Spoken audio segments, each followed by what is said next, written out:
slogan पकई देबो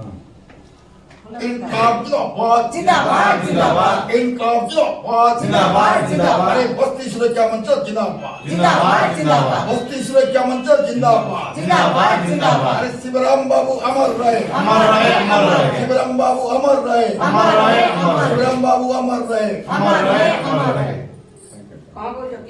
चल नहीं आया सेक्रेटरी प्रेसिडेंट वो धोबी सेना धोबी धोबी केतुका Behera all are party committee member Raju Raju बस्ती सुरक्षा मंच सब तो all are comrades thank you से उनसे आप लोग जानते हैं कॉमरेड इनी अमन नटराजन मैंने सब जो सानो समस्त कुमार ଆମ ପାର୍ଟିର ସେଣ୍ଟ୍ରାଲ କମିଟି ମେମ୍ବର ଆଉ କମ୍ରେଡ୍ ନଟରାଜନ ଆଉ କମ୍ରେଡ୍ କୁମାର ଲୀଲା ସିଏ ହେଉଛନ୍ତି କଲେଜର lecturer which subject comrade language Tamil Tamil lecturer ଅଛନ୍ତି କଲେଜରେ ଆଉ ତେଣୁ ସମସ୍ତେ ଆସିଛନ୍ତି ଖୁସି ସିଏ ହେଉଛି ଆମର ରମେଶ ସିଏ ଗାଡ଼ି ଡ୍ରାଇଭର ନୁହେଁ सी भी बस्ती आंदोलन में घर भांगी दि जाए से जो रमेश आसी अल्प दिन है घर करते गोटे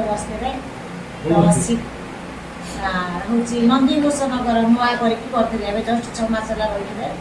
से कमिटीगत प्रोब्लेम जो से भांगी अल्प लोग रही 6-7 सी भी आम जन साथी तेणु आम समस्त को धन्यवाद दूँ आसु कमरेड मैंने बहुत खुश अच्छा ଆଉ କମରେଡ୍ ସେ ଚାହୁଁଛନ୍ତି ଏ ଯେଉଁ ଆପଣ ବସ୍ତି ସୁରକ୍ଷା ମଞ୍ଚର ପ୍ରେସିଡେଣ୍ଟ ଆପଣଙ୍କ ବସ୍ତି ନାଁଟା ନେବେ ନାଁ ଲାଗିବେ କହିକି ବସ୍ତି ସୁରକ୍ଷା ମଞ୍ଚର ପ୍ରେସିଡେଣ୍ଟ କହିକି ଆଉ ଆପଣ ମାନେ ରାମଚଣ୍ଡୀ ବାଲିକୁଦା ବସ୍ତିରେ କ'ଣ ହେଇଥିଲା ଆନ୍ଦୋଳନ ମାନେ ଯାଇଛନ୍ତି ସେମାନେ ତାପରେ ମାଟି ତୋଟାରେ ଆମେ କେମିତି ଅଟକେଇଲେ ସେଠି କେମିତି 14 ବର୍ଷ ଅଟକେଇଲେ ବା ଭଳିଆ କଥା କ'ଣ ହେଇଥିଲା ବସ୍ତି ଆନ୍ଦୋଳନ ପାଇଁ କହିଦେବେ ଆମର ତମନ ପ୍ରଧାନ आम पुरी जिला बस्ती सुरक्षा मंचर सभापति प्रेसिडेंट हिसाब से ये हूँ केसीआर ये दुई मौसी आम कमिटी मेम्बर आमा मौसी आम मेम्बर बस्ती सुरक्षा मंच बस्ती पर कम करते आम राजू भाई आम सब बस्ती कमिटी भितर कम करुँ पुरी जिले में आमर जिते बस्ती 2014 मसीह आमर ये नीलकंठ मंदिर पाखे बस्ती गोटे भांगिला 129 घर जिते 129 घर भांगिला से आम मैंने मुझे भारी निश्चिंत थी मोर बो से एक्सपायर करते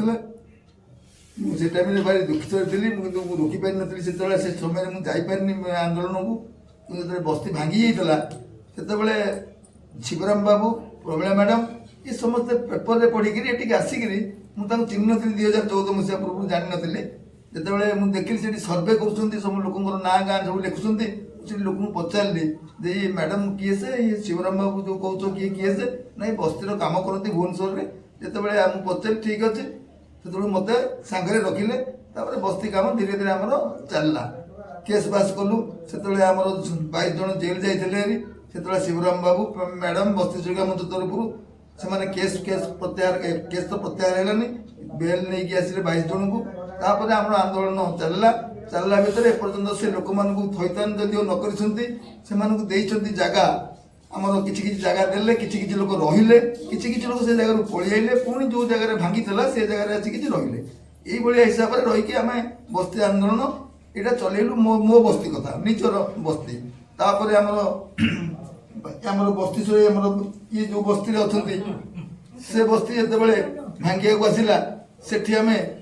प्रशासन विरुद्ध 2018 से प्रशासन को रोक करके से बस्ती की आम रोकदे पार्लु सुभाष भारती बस्ती को से गले बस्ती रोक हो बर्तमान अच्छे पर्यटन भांगी नहीं बलिया पंडारे 34 घर को नाडी आखि देखे प्रशासन